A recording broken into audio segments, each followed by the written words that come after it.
राधे राधे। जय श्री कृष्ण। आप सभी दर्शकों का आपके अपने चैनल धार्मिक कथा और कहानियों में मैं आप सबका हार्दिक स्वागत करती हूँ। आज आप जानेंगे कि आषाढ़ नवरात्रि कब से शुरू हो रही है, किस दिन आपको कलश स्थापना करनी है, कलश स्थापना का क्या शुभ मुहूर्त है, आषाढ़ गुप्त नवरात्रि हम क्यों मनाते हैं, इसके महत्व के बारे में जानेंगे और साथ ही किस दिन आपको किस देवी के स्वरूप की पूजा करनी है, यानी कि आषाढ़ गुप्त नवरात्रि की संपूर्ण जानकारी आज हम आपको देने जा रहे हैं। तो आपसे अनुरोध है कि वीडियो को पूरा जरूर देखिएगा और वीडियो अच्छी लगे तो लाइक, शेयर और सब्सक्राइब करना मत भूलिए। देखिए, माता शक्ति की उपासना के लिए नवरात्रि के पर्व को बहुत ही शुभ और फलदायी माना जाता है। देवी पूजन का ये पावन पर्व साल में 4 बार आता है, जिसमें पहली नवरात्रि चैत्र मास में, दूसरी नवरात्रि आषाढ़ मास के शुक्ल पक्ष में और तीसरी नवरात्रि अश्विन मास में और अंतिम यानी कि चौथी नवरात्रि माघ के महीने में पड़ती है, जिसमें चैत्र मास की और अश्विन मास की जो नवरात्रि होती है वह प्रत्यक्ष रूप से मनाई जाती है, और दूसरी गुप्त नवरात्रि जो कि आषाढ़ मास में और माघ के महीने में पड़ती है, उसे गुप्त रूप से हम मनाते हैं। आषाढ़ मास के शुक्ल पक्ष की प्रतिपदा तिथि से शुरू होकर 9 दिनों तक चलने वाली ये नवरात्रि गुप्त नवरात्रि कहलाती है। इसमें देवी दुर्गा के 9 रूपों के साथ साथ हम 10 महाविद्याओं की गुप्त रूप से साधना करते हैं। ये महाविद्याएं हैं माँ काली, माँ तारा, माँ त्रिपुर सुंदरी, माँ भुवनेश्वरी, माँ छिन्नमस्ता, माँ त्रिपुर भैरवी, माँ धूमावती, माँ बंगलामुखी, माँ मातांगी और माँ कमला। इन नवरात्रि को गुप्त इसलिए भी कहा जाता है क्योंकि इसमें की जाने वाली पूजा, मंत्र, साधना और अनुष्ठान साधारण भक्तों के लिए नहीं है, बल्कि साधकों और तांत्रिकों के लिए अत्यंत गोपनीय और प्रभावशाली मानी जाती हैं। ऐसा माना जाता है कि गुप्त नवरात्रि में इन सभी देवियों की गुप्त रूप से आराधना करने पर जातक की समस्त मनोकामनाएं पूर्ण होती हैं। आइए आपको बताते हैं कि कब से आषाढ़ की गुप्त नवरात्रि शुरू हो रही है और क्या है कलश पूजन का शुभ मुहूर्त।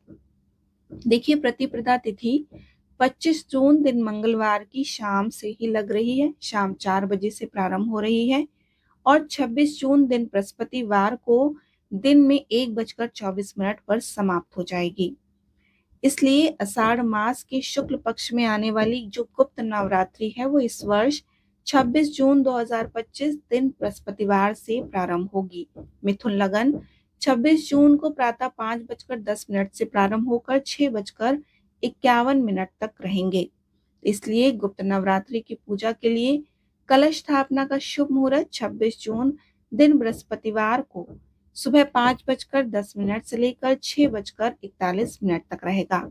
और वहीं अभिजीत मुहूर्त में घट स्थापना करने का शुभ मुहूर्त यानी कि कलश स्थापना का शुभ मुहूर्त सुबह 11:33 से लेकर दोपहर 12:28 तक रहेगा। इन शुभ मुहूर्त पर कलश स्थापना करने के बाद साधक या भक्त विधि पूर्वक से माँ दुर्गा की आराधना करते हैं और उसे शीघ्र ही आपको चमत्कारी फल भी प्राप्त होता है। तो सबसे पहले प्रतिपदा तिथि पर ब्रह्म मुहूर्त में स्नान कर अपने आप को शुद्ध करें और उस वस्त्र को धारण करें।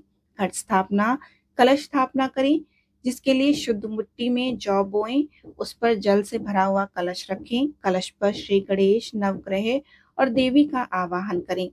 प्रतिदिन एक महाविद्या या माँ दुर्गा के एक स्वरूप की पूजा करें, उनके मंत्रों का जाप करें, उन्हें पुष्प, दीप, धूप और नैवेद्य अर्पित करें।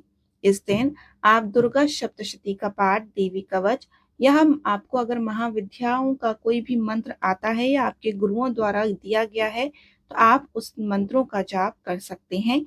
और नौमी पर हवन, कन्या पूजन और ब्राह्मण भोज कराकर अपने नवरात्रि की पूजा संपन्न कर सकते हैं। जैसे आप प्रत्यक्ष नवरात्रियों में चैत्र मास के और आषाढ़ मास की नवरात्रि में पूजन करते हैं, कलश स्थापना करते हैं, अष्टमी नवमी पर कन्या भोज कराते हैं, ठीक उसी प्रकार से आप आषाढ़ गुप्त नवरात्रि में भी पूजन कर सकते हैं। बस फर्क इतना है कि आपको अपनी नवरात्रि का ये जो व्रत है और ये जो पूजा है इसे गुप्त रखनी चाहिए। तो आइए अब हम आपको बताते हैं कि नवरात्रि के किस दिन आप माता के किस स्वरूप की पूजा कर सकते हैं।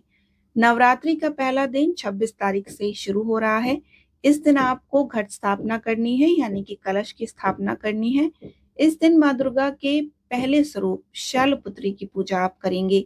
नवरात्रि का दूसरा दिन 27 जून 2025 दिन शुक्रवार को पड़ेगा। इस दिन आप माँ ब्रह्मचारिणी की पूजा करेंगे।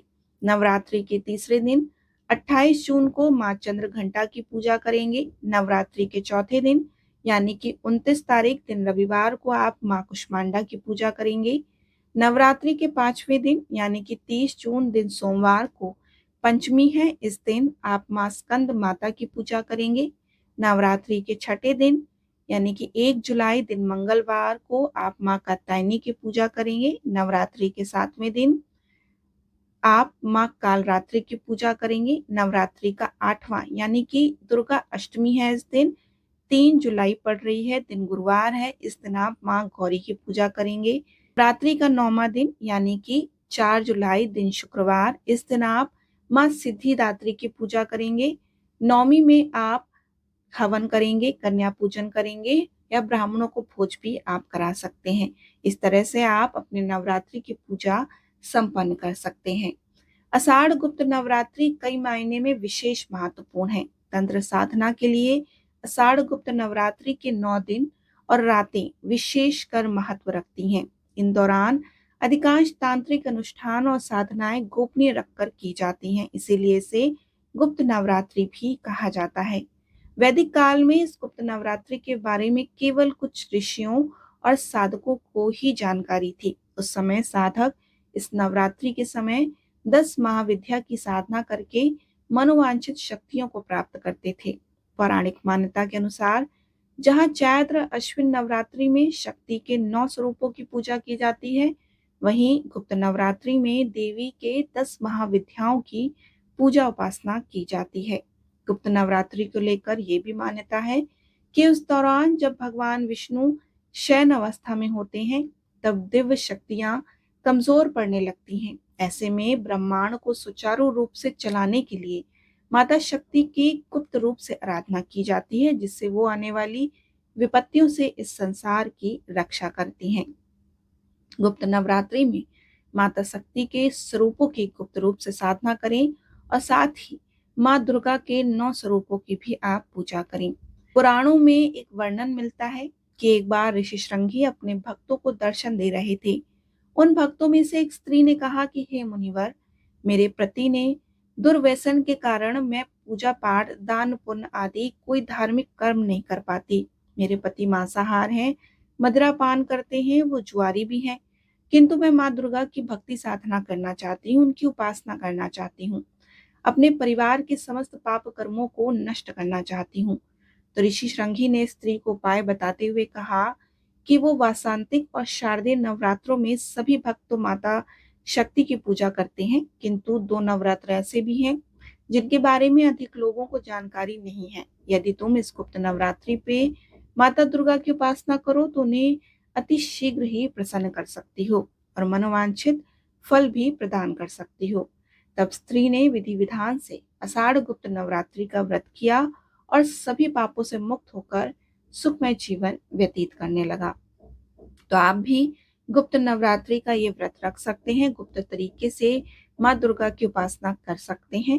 और ध्यान रखें कि जब भी आप गुप्त नवरात्रि की पूजा कर रहे हैं, उस समय आप अपने गुरुओं द्वारा दिए हुए मंत्र का ही उच्चारण करें, उन मंत्रों का ही आप जाप करें। साथ ही आप दुर्गा सप्तशती का पाठ भी कर सकते हैं, देवी कवच का पाठ कर सकते हैं। नहीं तो आप ओम दुम दुर्गाय नमः मंत्र का जाप करें या फिर ओम ऐम ह्रीम क्लीम चामुंडाय विच्छय मंत्र का प्रतिदिन 108 बार जाप कर सकते हैं, या अपने सामर्थ्य के अनुसार जितनी बार आप जाप करना चाहें उतनी बार आप जाप कर सकते हैं। हमारी यही कामना है कि आपका व्रत फलित हो और देवी शक्ति आप पर जीवन भर अपनी कृपा बनाए रखें। आपको वीडियो कैसा लगा हमें जरूर बताएं। आषाढ़ गुप्त नवरात्रि की और भी कथाएं और इनसे जुड़ी हुई और भी जानकारी पाने के लिए हमारे चैनल से जरूर जुड़िए। हमारे चैनल को सब्सक्राइब कीजिए। राधे राधे।